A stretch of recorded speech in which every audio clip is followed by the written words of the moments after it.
The horse's brain is really interesting. They actually share a lot of similarities to the basic ways that our brain functions. And one of these is the concept of learning to learn. And that's what I'm going to tell you about in today's video. I'm Callie. This is CRK Training. This is my weekly video show where I share tips on riding and horse training ideas and horse care advice. And the topic for today is this idea of learning to learn, and how as we do more learning in different topics and different subjects, in different sports or movements, we don't just learn that new skill or that new knowledge, but we actually get better at the process of learning.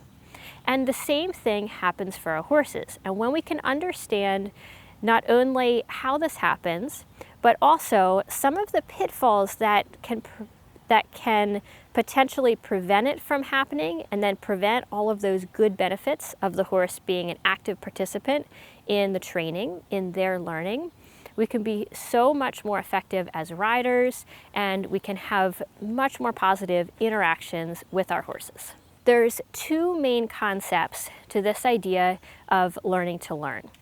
The first one is the idea of neuroplasticity. This basically means that our brains are always changing.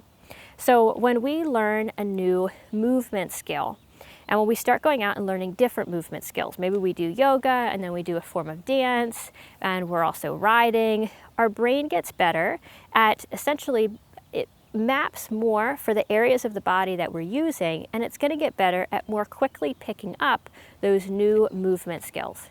The same is true for when we learn certain types of information.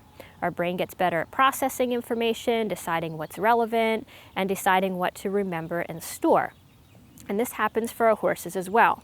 So when we're working with our horses and we're playing even fun games with them, doing a clicker training exercise like targeting, or teaching them to go touch a ball, or to roll a barrel, or to hold a stationary target, we're not only teaching the horse that behavior, but we're also teaching them the concept of how to learn. We're teaching them that they can offer behaviors, and we're showing them that they can be an active participant in their training. That what they do, their behavior, basically has an influence. It affects the environment around them, including us, in a consistent way. And this means that our horse is going to be a happier participant in the training, a more active participant in the training, and he's also going to get better at learning. So the first takeaway from this video is to remember that the more different things that you do with your horse, the more that you challenge them with both physically and also mentally with learning new things, the better they'll be at learning and the easier that your training is going to be. An important factor to remember is that the horse needs to be an active participant in the learning for it to be most effective. It's when learning happens best, and it's when the horse is going to get most of these benefits of this learning to learn process.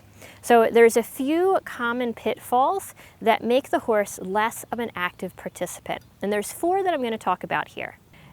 The first potential pitfall is punishing incorrect responses. So if the horse does something and it's not the right choice, if we punish it, we're not only punishing that behavior, but we're also punishing the fact that the horse offered something. So punishment can have its place. If the horse does something dangerous, it's not always inappropriate to punish that behavior in order to make it less likely to happen. But we have to be really careful, because if the horse is just offering something that just happens to be not the right thing, we don't want to always punish incorrect responses, or again, they're going to offer less behavior, and they're going to become less of an active participant in the training. And this goes right into the second common pitfall, and that's requiring submission from the horse. So this is still a pretty common theme in a lot of different horse training philosophies. But the potential problem when we keep pressure on to the point where we require submission from the horse is when the horse is in a state of submission, again, they're going to be less of an active participant. So they're going to have less motivation to do different responses because it's going to feel like They're going to lose that sense of being able to influence and have an amount of positive control on their environment. When we require submission from the horse, instead of them trying to figure out what they can do in order to learn and in order to interact with us and get the reinforcement, whether that's a release of pressure or whether that's a reward, instead they're always going to be relying on just constant direction, which is the third pitfall. Is if we physically control every movement from the horse, we take away the potential for them to choose.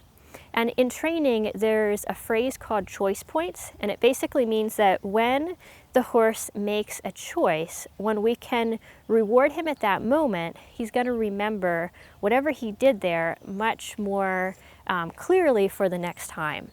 So if we physically control every movement and he never has to make a choice to do a behavior, once again, the learning is not going to be as effective. And the fourth thing to remember is the emotion. So horses learn best when they're in a calm state. So when we're teaching the horse something new, we want to work in a calm environment. And then once that response is learned, we can go out and we can essentially challenge it in more distracting or more difficult environments.